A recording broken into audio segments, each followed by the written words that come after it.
দেবিদ্বারবাসী, আপনারা আসলেই ভাগ্যবান। আপনাদের আসনে আপনারা ন্যায় এবং যোগ্য লোককে পেয়েছেন।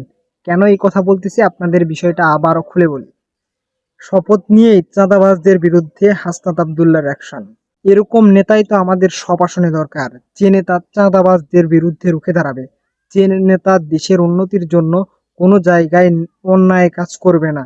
এরকম নেতা যদি সব জায়গায় থাকে তাহলেই কিন্তু আমরা উন্নতি হব।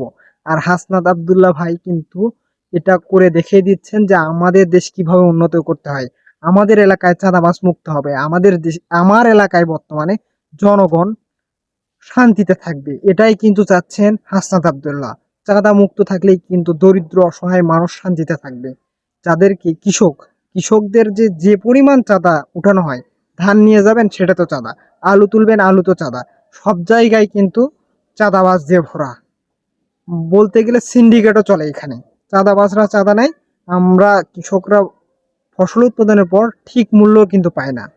আমরা অনেকেই আছি কিন্তু কৃষকের মায়ের সন্তান। যে হাসনাত আব্দুল্লাহ সেই বিরুদ্ধেগুলোই রুখে দাঁড়ানোর চেষ্টা করতেছেন এবং ডাইরেক্ট অ্যাকশনও নিয়ে ফেলেছেন।